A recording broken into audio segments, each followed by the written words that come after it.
मुझे क्यों पकड़ रहे हो? ताकि तू अपने बाकी के गिरोह वाले साथियों का नाम बता सके। और तूने कुछ नहीं किया। मुझे एक उम्मीद थी कि वहां से मुझे सुशीला के बारे में कोई ना कोई जानकारी जरूर मिलेगी, मगर उस इंस्पेक्टर मान की लापरवाही और बेवकूफियों की वजह से वहां पहुंची लड़की वहां से मौका देखकर ही भाग गई। आज से अंकुश मेरा क्लाइंट है और मैं इस केस की जिम्मेदारी तुम्हें सौंपता हूं। तुम इस फाइल को बहुत बारीकी से देखो और उसे स्टडी करो और डॉक्टर की रिपोर्ट भी लेते आना। तुम अंदाजा भी नहीं लगा सकते कि जब माँ का साया सर से उड़ जाता है ना, तो कैसा लगता है। जब उसका प्रेम नहीं मिलता तो कैसा लगता है।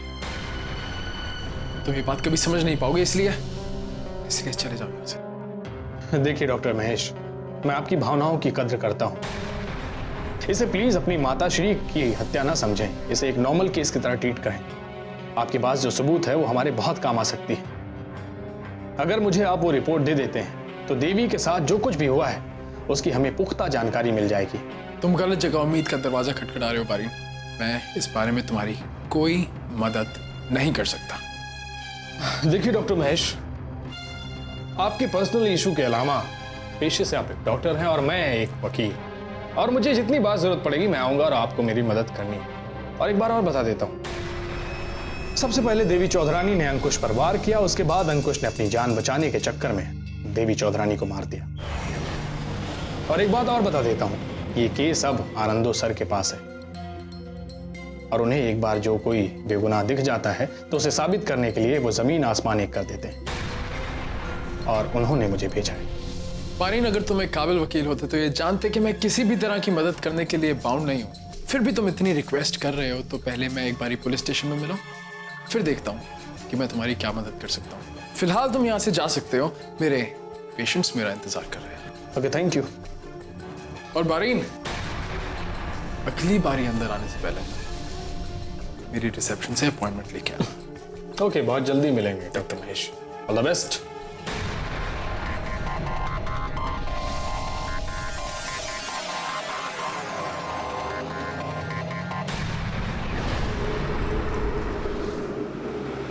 आइए काका, आइए।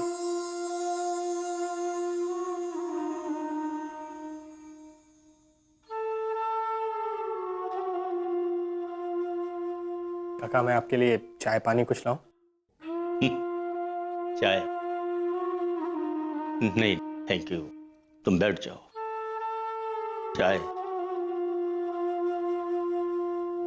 अगर तुम्हारा मित्र भी होता ना तो चाय दिल को सुकून देती, अच्छी लगती, लेकिन नहीं, थैंक यू।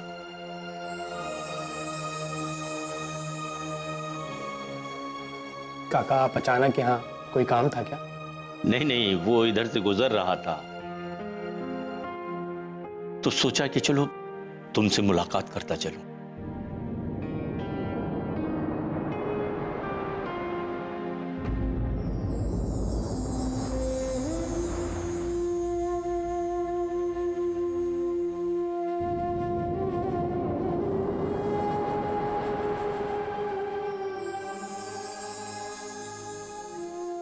काका, आप रमेश की फोटो देखकर क्या सोच रहे हैं?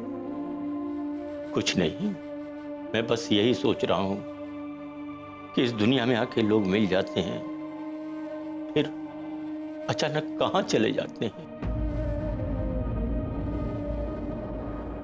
पता भी नहीं चलता। मुझे चिंता तो अपनी बेटी हेम की है कि उसका क्या होगा। उसके दिलो दिमाग में तो यही बैठा है ना कि रमेश है, जिंदा है। हाँ काका, ये उनका भ्रम है, मैं इसमें कुछ नहीं कह सकता। लेकिन हेम जी के प्रेम की वजह से आज भी रमेश हमारे बीच में जिंदा है। आर्यन, तुम कहना क्या चाहते हो? क्या रमेश अभी भी जिंदा है? हाँ काका, रोमेश जिंदा है। हाँ काका, रोमेश जिंदा है और हमारे बीच में ही है। तुम क्या कह रहे हो? हाँ काका, हमारी बातों में जिंदा है, हमारी यादों में जिंदा है, और हम चाहे उसे भूल भी जाएं, लेकिन हेम जी के दिल में वो हमेशा सांस लेता रहेगा।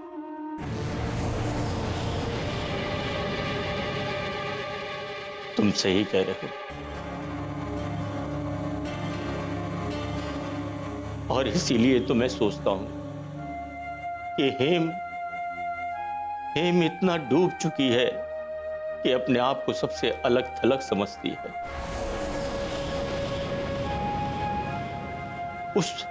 उसको यही लगता है कि रमेश अभी जिंदा है। मैं चाहता हूं बारी कि तुम हेम को समझाओ कि अब इस दुनिया में रमेश नहीं है। हाँ काका, मैं जरूर आऊंगा, मैं अपनी पूरी कोशिश करूंगा। थैंक यू बेटा। अब चलता हूं बेटा। बेटा तुम घर जरूर आना। काका मैं जरूर आऊंगा। कम से कम हेम बिटिया को समझाने के लिए।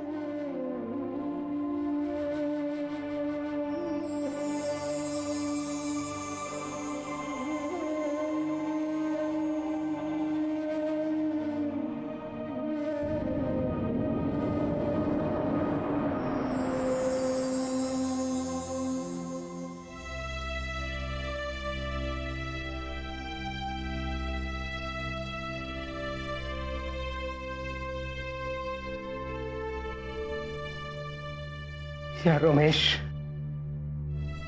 मैं आखिर कब तक इस सच पर पर्दा डाल पाऊंगा, मैं खुद नहीं जानता।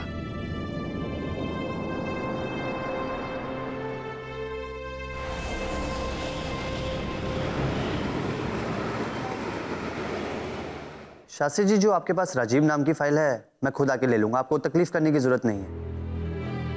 हाँ ठीक है, मैं आपको जरूर मिल लूंगा। शास्त्री जी, मैं आपसे थोड़ी देर में बात करता हूं। काका, आप कहां चले गए थे? आप जानते भी हैं रोमेश नाम का ग्रहण बॉडी के सर पे फिर से मंडराने लगा है। जानता हूं जोगिन, इसीलिए इस समस्या का समाधान तलाशने के लिए मैं बारिन के घर गया था। क्या आप बारिन के घर गए थे? हाँ काका, आप अच्छे से जानते हैं कि बारिन कभी भी सच नहीं बताएगा। मुझे तो लगता है कि रोमेश जिंदा है, वो यहीं कहीं है, हमारे आसपास, बॉडी के करीब।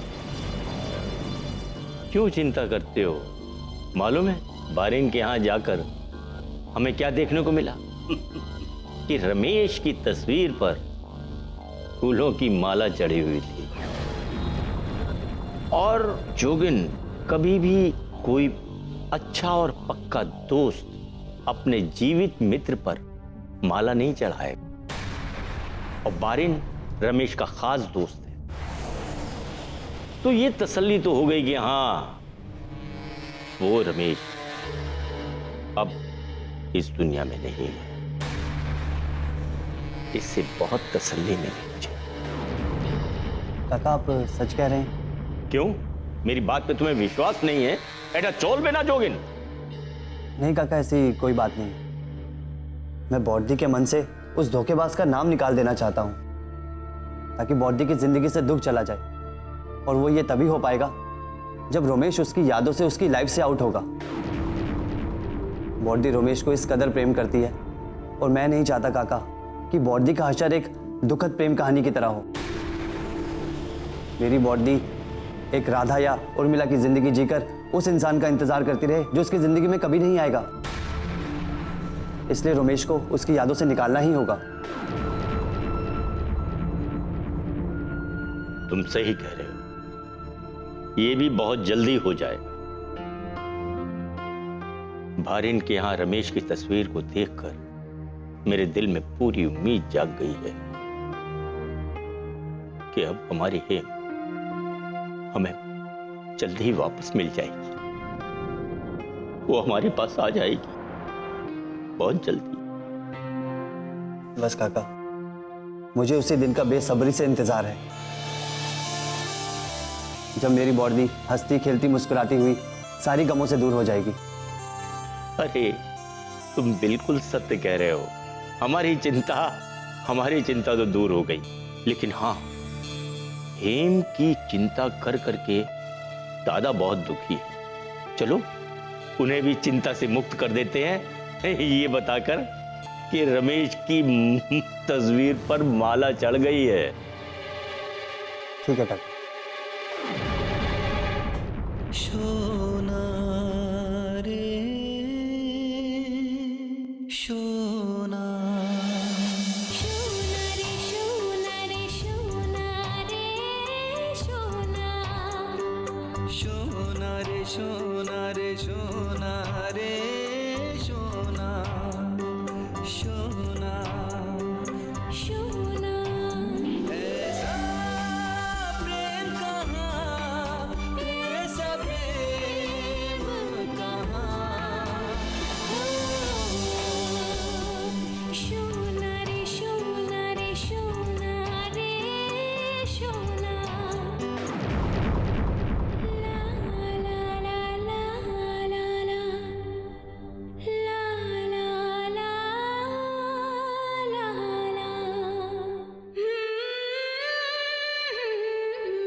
हेमदी, आप रो रही हैं? अरे परी, तुम कब आई? बैठो ना। मैं तो अभी आई। पर आप रो क्यों रही हैं? अरे कुछ नहीं, वो दरअसल आंख में कचरा चला गया था ना, तो आंसू आ गए, इसलिए तो मैं लगा के मैं रो रही हूँ। नहीं, जरूर कोई बात है। मैं क्या आपको जानती नहीं हूँ? नहीं पगली, ऐसी कोई बात नहीं है, मैं ठीक हूँ। तुम जाओ अपने कमरे में जाकर आराम करो। हेमदी, सच सच बताइए क्या बात है? अगर आप मुझे अपनी छोटी बहन समझती हैं तो आप मुझसे कुछ नहीं छुपाएंगी। परी, पता नहीं क्यों मुझे ऐसा लगता है जैसे रमेश इस दुनिया में ही है, उसे कुछ नहीं हुआ। पर मेरे इस अटूट विश्वास को हमेशा कोई ना कोई आकर डगमगाने की कोशिश करता है। कोई मुझे कुछ भी कह दे, मैं वो बात बर्दाश्त कर लूंगी, मगर कोई मेरे प्यार में तोहमत लगाए, ये बात कतई मुझसे बर्दाश्त नहीं होती। मैं टूटने लगती हूँ। इसी विश्वास के सहारे तो मैं आगे बढ़ रही हूँ, और अगर मेरे इसी राह में अड़चने आने लगी तो मुझे बहुत तकलीफ होगी। मुझे डर है परी कि कहीं मैं राह ना भटक जाऊं। हेमदी, आप कब से कमजोर पड़ने लगी? नहीं, आप मुझे वो हेमदी नहीं दिखाई दे रही हैं जिसे देखकर हमारे अंदर खुद ब खुद हिम्मत आ जाती थी और हम अपने अंदर कुछ कर गुजरने की क्षमता ढूंढ लेते थे। कहाँ गई मेरी वो हेमदी जिसने ना कभी हार मानी और ना कभी जिसके कदम डगमगाए? बोलो हेमदी। मैं तो वही हूं परी, जहां कल थी, बस हालात मेरे साथ नहीं है। अब तो हालात का रुख अपने हिसाब से मोड़ लेती थी ना। कैसी भी बाधा हो उससे बाहर निकलने का हल आपके पास था ना, तो फिर आज कैसे आप खुद ही दुविधा में फंसने लगी? अजीब सी कश्मकश है परी, मुझे समझ ही नहीं आ रहा कि मैं सही कर रही हूं या गलत। आप अपनी नजर में तो खुद को सही मानती है ना? बस परी, मुझे अपनी नजर में तो सब कुछ सही लग रहा है, मगर बाकी लोगों को मैं जो कर रही हूं वो गलत क्यों लग रहा है? क्यों वो मुझे और मेरी बात को नहीं समझ पा रहे हैं? आखिर मुझे भी पता चलना चाहिए कि मेरी बीमारी की हालत में मेरे परिवार के साथ क्या हुआ। रमेश ने ऐसा क्यों किया हमारे साथ?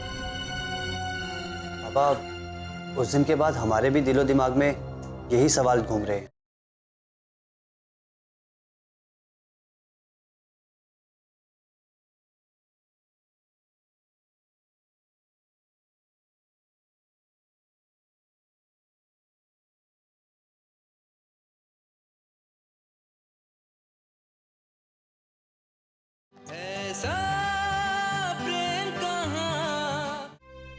मुझे और मेरी बात को नहीं समझ पा रहे हैं।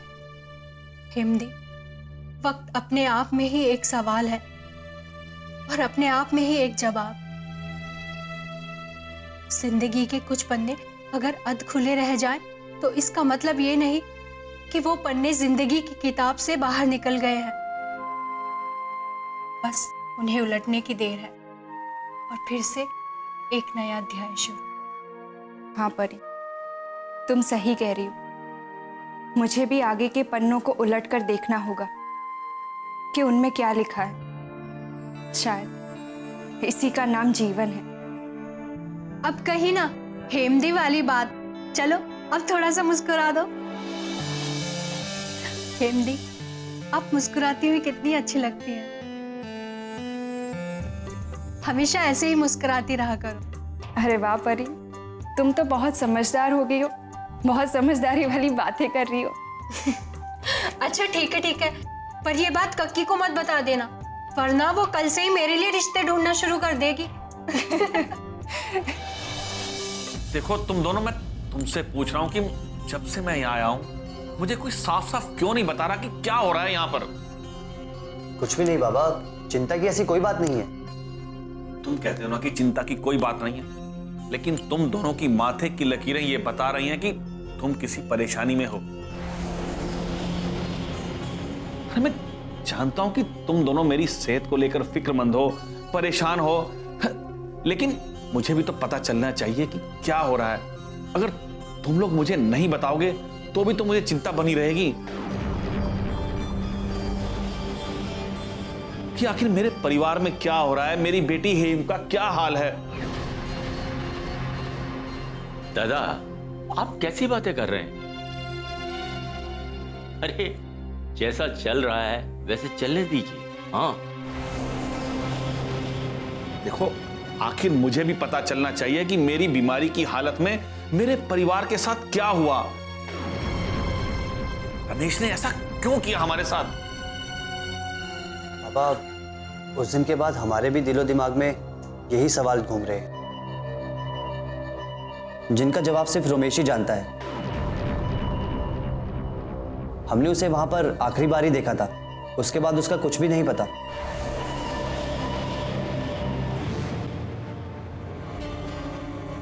ऐसा कैसे हो सकता है?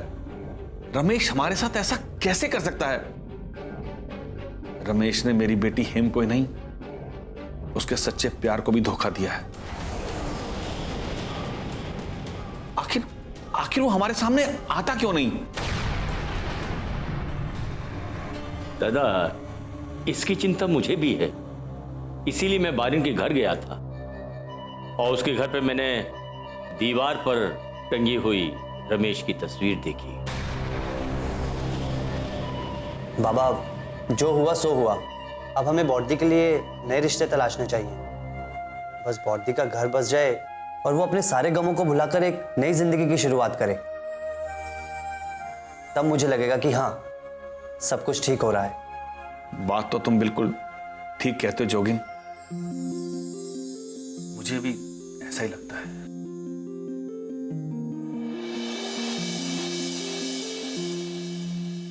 जानते हो बहादुर, आज से 7.5 साल पहले एक ज्योतिष ने मेरा हाथ देखकर कहा था कि 40 के बाद मेरे जीवन में एक खूबसूरत सी कन्या आएगी जिससे मुझे प्यार हो जाएगा। तो साहब आप क्या 40 पार कर चुके हैं? मैं क्या तुझे 40 का लगता हूं? ऐसा तो उस ज्योतिषी ने कहा था। साहब, तो उस ज्योतिषी के कैलकुलेशन में जरूर कुछ गड़बड़ होगा है। लगता है उसने आपकी कुंडली में मेरा भाग्य पढ़ लिया है। अच्छा बहादुर, तुमने कभी इश्क फरमाया है?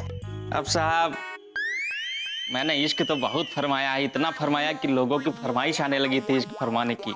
लेकिन साहब जूते भी बहुत खाए, तब हमारी आंखों के सामने तारे नाचने लगे और दूसरे चरण में साहब रामायण बाचने लगे।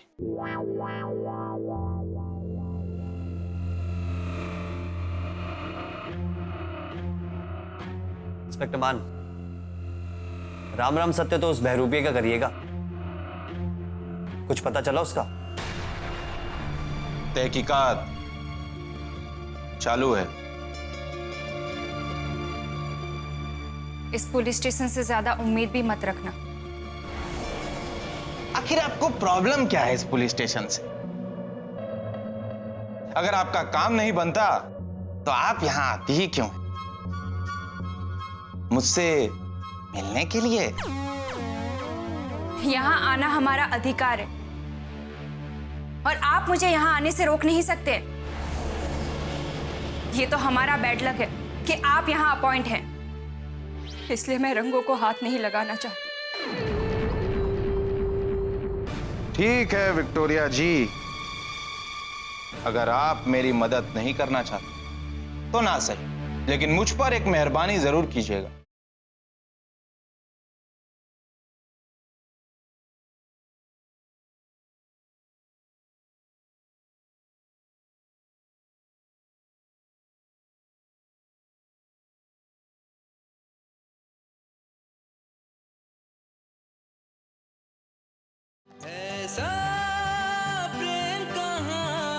आप मुझे यहाँ आने से रोक नहीं सकते। ये तो हमारा बैड लक है कि आप यहाँ अपॉइंट हैं। तो बताइए, ये बैड लक बादशाह आपकी क्या सेवा कर सकता है? लेकिन मैं आप लोगों की सेवा तब तक नहीं कर पाऊंगा जब तक आप लोग मुझे उसका हुलिया नहीं बता देते। देखिए, जहां तक मुझे लगता है मैं उस इंसान के बारे में आपको सब जानकारी दे चुकी हूँ, जिससे अब आप उसका आसानी से पता लगा सकते हैं। मगर सच बात तो ये है कि आप मेहनत करना चाहते ही नहीं हैं,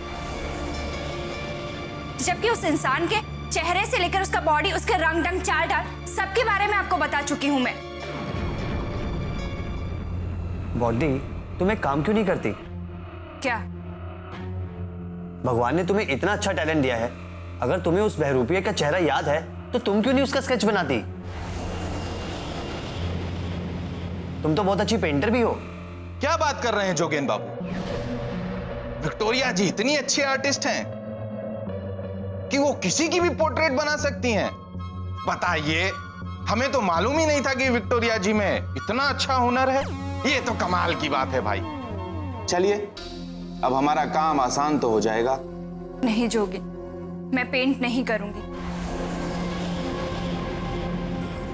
क्योंकि रंगों का साथ मैं छोड़ चुकी हूं। इसीलिए तो आपका जीवन इतना ब्लैक एंड व्हाइट है।